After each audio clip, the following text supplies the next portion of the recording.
welcome back to this series of courses. Today we deal with Karma Yoga. Among the four streams of yoga, Jnana Yoga, Raj Yoga, Bhakti Yoga and Karma Yoga is something very special. It is to convert every action into a yoga. Is it ever possible? Krishna in his Bhagavad Gita says, yes, it is possible. How is it? Even standing, sitting, eating, drinking, urinating, excreting, everything can be yoga. Normally we think yoga is to do samasana, pranayama, mudras, bandhas, kriyas, meditation and so on. But here every action can be a yoga. Yes, that is the secret that we are going to learn today in this course. How we can convert every action into a yoga and to make the life as a way of life, the yoga way of life. Also, there is something special about Karma Yoga. All other streams of yoga need certain amount of time to be invested for their practice. In Raj Yoga, for example, you have to do samasana, pranayama and so on. In Bhakti Yoga, you have to spend time for even japa, bhajans and so on. In Jnana Yoga, you read the scriptures and then practice contemplation and so on. But Karma Yoga doesn't need a special time for its practice. It is to learn to convert every action we do into a yoga. Therefore, it's most relevant to the modern executives who say, I don't have time. Every day I have to practice for half an hour, I say. Then, no, I don't have that time. For such, Karma Yoga is the best. What is that secret? Krishna starts off telling us that we all do our actions in a particular way. Everyone has his own way or her own way of doing actions. What is that which makes us do the action in a particular way? This is what we have to recognize. Recognition is half the solution. Without recognition, we will not be able to grow into the Karma Yoga. How we do the action depends on our personality traits. We all have three personality traits: Tamas, Rajas and Sattva. Tamas is the grossest. Tamas means ignorance, darkness. So, if I am Tamas predominant, then I feel very lazy, drowsy, sleepy, doesn't want to think, doesn't want to act. Always I want to escape action. And the workers who are Tamas predominant, they always need a supervisor. Otherwise, they will escape action. Kamchor, jisko bolte hain. And always they don't want to do any action. And if at all, if they are made to do an action, today a small action, they spend so much of energy. Confusion, haphazardness. I give a funny example. To kill an ant, you bring a bulldozer. That's the type of energy that they waste. That is the dimension of tamasic action. Anubandham, kshayam, himsam, anapekshya paurusham, mohadarabhyate karma, yattat tamasamuchyate, as Krishna said. He deteriorates them, binds them, enslaves them, and spending unnecessary wastage of energy. The second, Rajas, means to shine. The person who are Rajas predominant, they are very active, very brilliant, sharp, intelligent, dynamic, full of energy, vitality. And they do their work almost as perfect. They plan their work very nicely and monitor, and until they get the result, they don't stop. They become workaholics. And what is it that propels them to action? It is ambition. Yattu kamepsuna karma. I want to become a millionaire. I want to become a billionaire. I want to become a trillionaire. I want to become a minister. I want to become a prime minister. I want to become the emperor of the whole world. That is the ambition which drives them to action. Associated with that is the ego. Sahankarena vapanaha. Ahankara characterizes them. That I am the supreme. Everybody should hear me. And even a grass should not move without my order. That is the type of ego with which they work. So these are the two dimensions, ego and ambition. What is wrong in it? Okay, let them have ego, let them have desire. What is wrong? They achieve great things. The world has seen such great people achieving great things in the world. What is wrong in that? Krishna says, Kriyate bahulayasam. When you do the actions the Rajasic way, you get tired, you get fatigued. Tensions and stresses start coming up. And all the hazards of stress start coming up. The modern non-communicable diseases essentially are all due to this Rajasic action. Then we have the third, the Sattva, the best among the three. In Sattva, you have all the good aspects of Rajas. Sharp, intelligence, brilliance, dynamism, energy, vitality. Everything done almost towards perfection. But the difference is that less and less selfishness. More and more of selflessness. I am not concerned only about myself. I am concerned about my family, my surrounding, my village, my city, my state, my country. And I want to contribute more and more to others. What I receive from the society, I should give much more. Jivane yavat adanam syat pradhanam tatodhikam. And all the time trying to help others, serve others and share others, and goes on and on. And once the human beings, the Rakshasas, the demons and the Devatas, the gods, they all went to the great Lord Vishnu asking him, please give us some good advice. And Vishnu Bhagavan looks at them, da, they say. All three understood. What did they understand? The Danavas, the Rakshasas, the demons, they understood we have become great terrorists, cut others, beat others, terrorize others. We have become full of cruelty. Therefore, the Vishnu Bhagavan has told us, you must show compassion, daya. What about the Devatas? We are always rolling in wealth, rolling in comforts, rolling in sense pleasures, all superstar cultures. And therefore, he has told, you have to control your senses, Dhamma. Dhamma is to control the external senses. Bahirindriya nigraha dhammaha, as is translated by Shankaracharya. And what about human beings? You human beings have become very selfish. Everything for you, everything for you. Don't care for others at all. And you don't bother. Somebody is going the street, somebody has an accident, is suffering, you just walk away without looking at them. We live in big apartment complexes now. And one day one person went, he was in search of a person, and he went into the third floor. He expected that probably he is in the third floor. So he knocks the door of one of the houses, and somebody comes and opens. And the person is angry. Why did you knock the door? Sir, I am searching for one person by name Banerjee. Probably he is in this floor. Can you tell me? He said, I don't care who is that Banerjee. I don't know. Get lost, And the Banerjee was just next door. This is the type of selfishness it will become. So, Vishnu Bhagavan has said, you must show, share, dana, giving. So, these are the three dimensions of the sattva, dana, daya, dhamma. And once you start invoking these qualities, then you become sattvic action.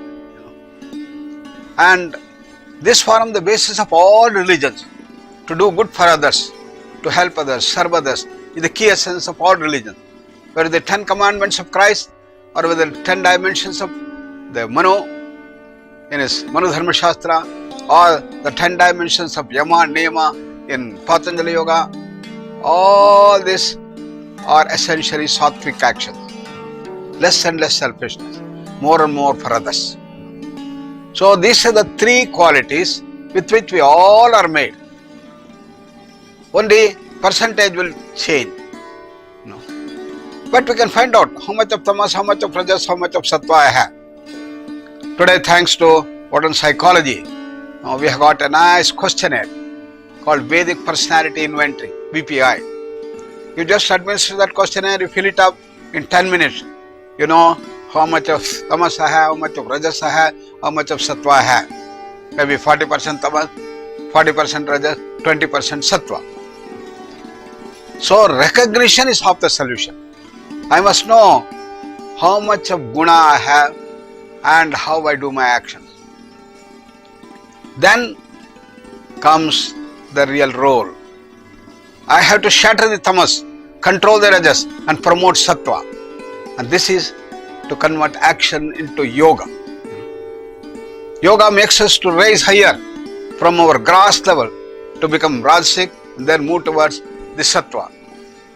So sattvic action is the most important thing that is needed to become karma yogis. All our actions should be done the sattvic way. And that is the first and the foremost condition in karma yoga. Imagine that majority of the society, start working the sattvic way. If the sattva guna predominates, then we will build ideal social orders. This is what we had done in our country. We promoted sattva by various ways, incorporating tenets of this karma yoga into our day-to-day activities. And thereby, people started helping others, sharing with others and developing. Tyaga started coming up. Therefore, the twin ideals of India are renunciation, service, said Swami Vivekananda. So if we have to make India reach the pinnacles of its glory once again, Swami Vivekananda says that it cannot be done by making India an economic superpower. It cannot be done by making India the defense superpower. It can be made only when you take India to its roots, renunciation and service to be imbibed into the society. If you do that, all other things will come by themselves. You don't have to work for it. And that's what we had done. India had become the richest country, economic superpower of the whole world. People from all over the world used to come here, not for its philosophy or yoga, but to see its richness. They used to come here. But when they came here, they saw such love, such affection, such contribution, such integrity, such honesty, about which they write with such glorious terms. This is what we have to rebuild India. How? By building sattva in everyone. So what yoga tells is, we have to see that every person should grow, shattering the tamas, controlling the rajas and promoting sattva. But today, essentially, rajas has started mounting up. Because of that, everybody wants to have more and more for himself, more and more for himself. And this is the one that is the root cause for all this corruption and all these scams that we see the whole country. So we have to change that. And fortunately, the new India is rising and we are in the right direction to promote sattva throughout. Well, is it the end of the game? If most people do sattvic action, if a person takes to sattvic action, is it the end of the game? Krishna says no. You have to go beyond the gunas. Why we have to go beyond the gunas? Even a person is doing good actions, there may be challenges that he may face. What challenges? One, he may end up with some hazards of health. He may end up with many diseases. We know many people who had devoted themselves for the whole country and without anything for themselves. They contribute more and more, more and more. They lead a very simple life. Still, after 45 years, 50 years, they end up with diabetes or hypertension or have a stroke and other things. For a long time, it was a puzzle for me. Why should such good people suffer? God is very, very wrong in this, as if it looks, But once you started understanding the dimensions of the Karma Yoga, then you understand. Krishna Bhagavan gives the secret, So even the Sattvic action has a bondage in it. All the gunas have the dimension of bondage.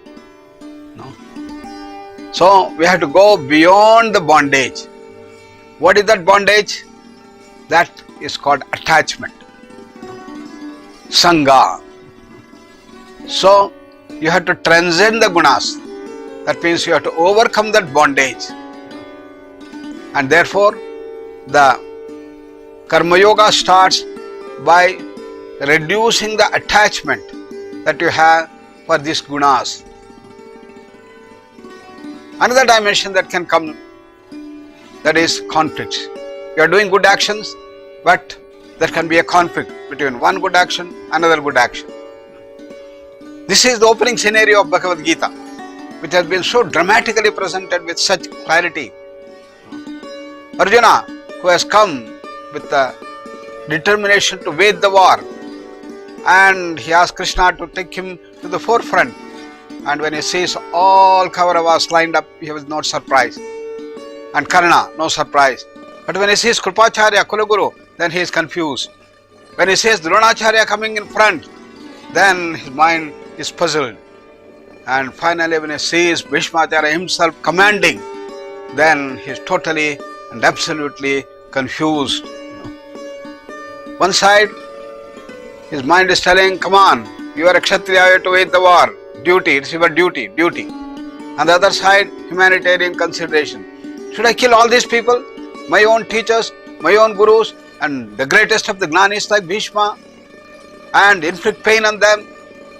What happens to the humanitarian consideration? Ethics, morality. Which is better of the two? Whether ethics, morality is better or duty is better? Conflict between duty and ethics and morality. And he is confused. He cannot stand on the chariot. He sits down. Similarly, conflict between one duty and another duty. Mahatma Gandhi had given for the call, and millions of youth went into the national movement. But some youth had in their house only son, and the parents are sick, they are old. What is to be done? Should I take care of my parents? Duty for the parents or duty for the nation? Which is better of the two? Similarly, there could be conflict between one good quality and another good quality. Ahimsa and Satya. The surgeon knows that the patient who has come is very nervous, very emotional.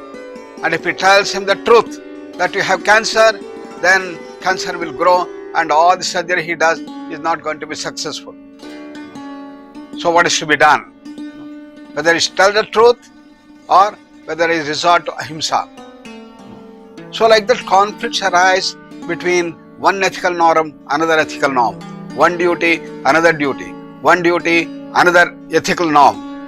And start questioning the very basis of ethics and morality. Question the very basis of this duty. Why impose duty? And in a biblical class, one of the sharp students tells, sir, you are telling about the 10 commandments of Christ. Why should I follow these 10 commandments? If somebody comes and hits me, on my side you say, show the other cheek. You say, you contribute and do dana. Why should I spare my hard-earned money? Hard-earned money is for enjoyment. I want to enjoy myself. Why should I give it to somebody else? Questioning the very basis of ethics. Similarly, the duty. What is this duty? In the name of duty, you are curbing our freedom. Then, the very meaning of this life. When such conflicts arise, then you are bewildered, you are confused, and you don't have answers. So Krishna says, Kim karma, kim akarma, ityatra kabayahapi mohitaha bhavanti. Even the best of the thinkers, the great intelligent people also get confused. So what is the way out? Tatte karma prabhakshami yajnatva mukhyase ashubhat. He said. Now I am going to tell you the secret, by knowing which you will be able to resolve all such conflicts and grow to the greater heights. This is the secret we have to learn. So, Karma Yoga starts at this level. You are a good man, you are doing good action, you have become great, you have good laurels, and then even the goodness you start getting such problems and challenges in life. So why? Starts coming up. Then you have to know the secrets, and that's where the Karma Yoga starts. Karmanyevadhikaraste ma phaleshu kadachana ma karma phalaheturbhuh ma te sangostva karmani.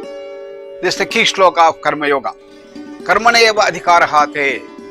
Krishna is telling you have right to perform your action. You have all the freedom given to you to do the action the way that you want to do. But you don't have that freedom to get the result that you want. Ma phaleshu. How is it possible? You have the right to do action, but you don't have right to get the results you want.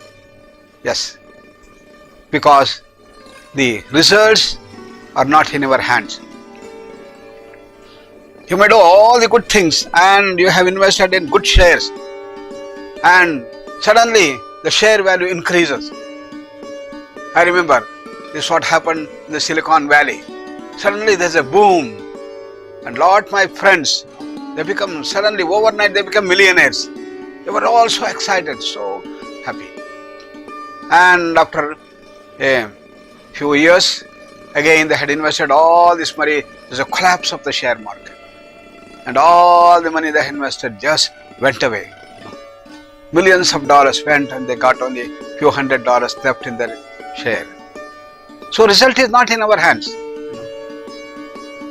Similarly, a student may do all his best to prepare everything. He may be expecting, I want to join the medical college, I have to get 97%, you have done your best, but the result is not in our hand. You may get only 87 or 90%. Therefore, result is not in our hands. Therefore, Krishna is telling, Ma phaleshu. Then we again get the freedom. When you get the result, what can happen? You may get excited about it. When you get the result of increased share value everywhere and you become overnight millionaire, everybody was so excited, and parties after party started jumping with joy and energy. And when you see the share coming down, there is a collapse of the share market, then you all get depressed. Then you have the freedom either to get excited or not to get depressed. I remember in those days when there was a collapse of the share market, I was in Japan. Large number of people committed suicide. Thousands and thousands, nearly 20,000 people committed suicide. In Japan, hardly a few hundred people commit suicide every year. That year, thousands and thousands. Because they said, all our money is gone. They have become bankrupt. What is the use of living there? Similar thing happened in Singapore. But see how did they do? The response. The Lee Kuan Yew, who was the president, he called all his cabinet ministers and said, now we're in an economic collapse. Therefore, what I'm going to do, I'm drawing $700,000 a year. I'm going to cut down to only $30,000 a year this year. And every cabinet minister also came and said, this is what we are going to do. What is the minimum that is needed? Everybody wanted. Then they called the business people and said, we are in a crisis. So everybody has to contain yourself. Whatever is minimum needed, you take this one and spend the least. You conserve energy, water, electricity, and spending has to be curtailed. Everybody came up. The whole country rose with such dhamma, control over the senses, control over the expenditure. And within 1 year, the Singapore started blast. So we all have the freedom either to go the Singapore way or the Japanese way. That means Krishna says when you maintain that objectivity, maintain that samatva, it becomes karma yoga. Samatvam yoga uchyate. Siddhi asiddhyoho samaha bhutva samatvam yoga uchyate. So at the sight of results, what should happen? Our normal tendency to get excited when we get success has to be removed. You have to maintain equanimity. You give all the credit to your team people or to other people and to the higher forces. And when you get the wrong result, the opposite results, then you should not get depressed. You should just think how I can do my best to see that I resurrect myself. You start growing. Samatvam yoga vichyate. So we have to exercise the freedom at that level to see that I maintain equanimity, objectivity, the balance is the key essence there. So this is the secret that Krishna gives. This needs a detachment. If you are terribly attached, then you cannot do that. You have to detach yourself. Detach yourself from the attachment to results. Ma phaleshu kadachana is the dimension. And is it I am? We'll go further to see the secrets that Krishna gives to take it further to the higher dimensions of Karma Yoga in our next talk. Therefore, we have seen that Karma Yoga starts by understanding ourselves, recognition of the three gunas, how we do our action depending on our gunas. So we have to shatter the tamas, control the rajas and promote the sattva. And once you start doing the sattvic action, you are moving towards the Karma Yoga, converting karma into Karma Yoga. This can build ideal social orders which we have built in our country again. And then even the sattva has to be transcended. You have to go beyond the gunas. Because in all the three gunas there is an attachment. So detachment is the key essence of Karma Yoga. So we have to detach ourselves from the attachment to results. That's the key essence. Thank you all.